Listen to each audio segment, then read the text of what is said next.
Let's talk about the way academics such as yourself are monitored by groups like Camera, Campus Watch. I mean, of course, Charlie Kirk had, I think, a website called Professor Watch or Right. something.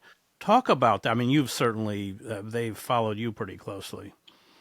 Well, this is not new. I mean, this goes back to the 1980s and 90s when I think the ADL was actually publishing books. This is before the internet, before online stuff, um, about people whom they argued were anti-Israel. And it's been a constant feature we've been putting up with for decades now, actually.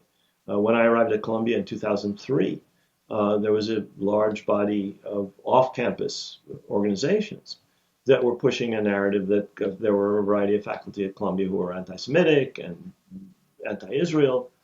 They found a group of collaborators within the student bodies. One of them, by the way, was Barry Weiss, who was an undergraduate at the Yeah, time. I was going to ask She you, and played him, I just want you to stop and explain because she's a looks like she's about to head the news division of CBS. right. Explain what she did at Columbia.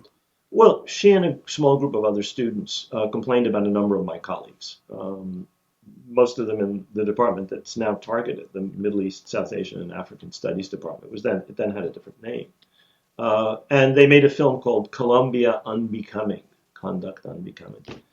Cute little name, always media savvy young lady. Operating together with powerful off-campus groups, which have propelled her to fame since. And they brought this before the then president brought it before a committee, which said there's nothing to these accusations. That didn't stop them.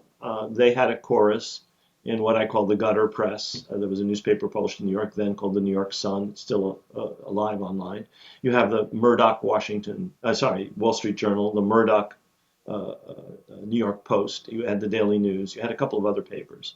And TV stations, especially Fox TV stations, which pursued this narrative for quite a long time, even after it had been debunked by this presidential committee that looked into these accusations.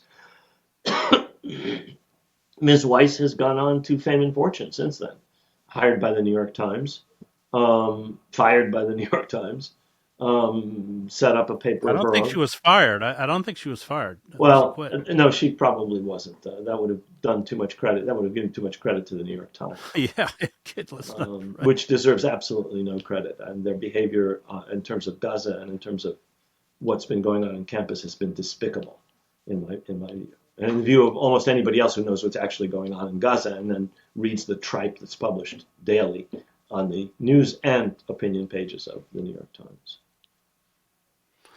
I mean, it was quite vicious what she did. But you know, she was a stalking horse. These people are very well funded. Uh, in fact, there are APAC and these Zionist groups will create talking points for these students. This is not an individual effort. Let's be clear. No, no. And the Hillel House on all of these campuses are just APAC houses. Well, every Hillel. I mean, Hillels used to be independent. Each Hillel at each university had its own local board of faculty and community members.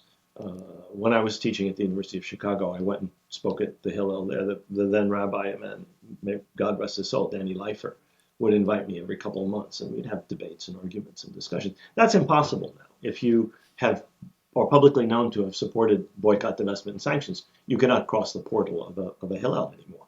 There's a national Hillel which has national rules. Many students are unhappy about that, many Jewish students, but it is what it is. And there is an Israel affairs officer, as far as I know, appointed, I don't know what the title is, but appointed by the Israeli government, who's there to make sure that the line is followed and that Israeli propaganda is generated as required.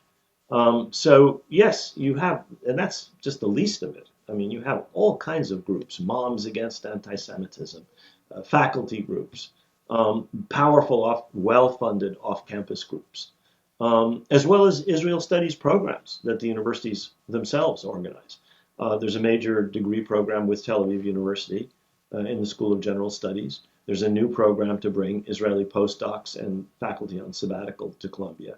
The university has mandated that three new faculty be appointed in Israel studies. So you have all kinds of aspects to this, which involve very powerful, very well financed, very well connected off campus actors.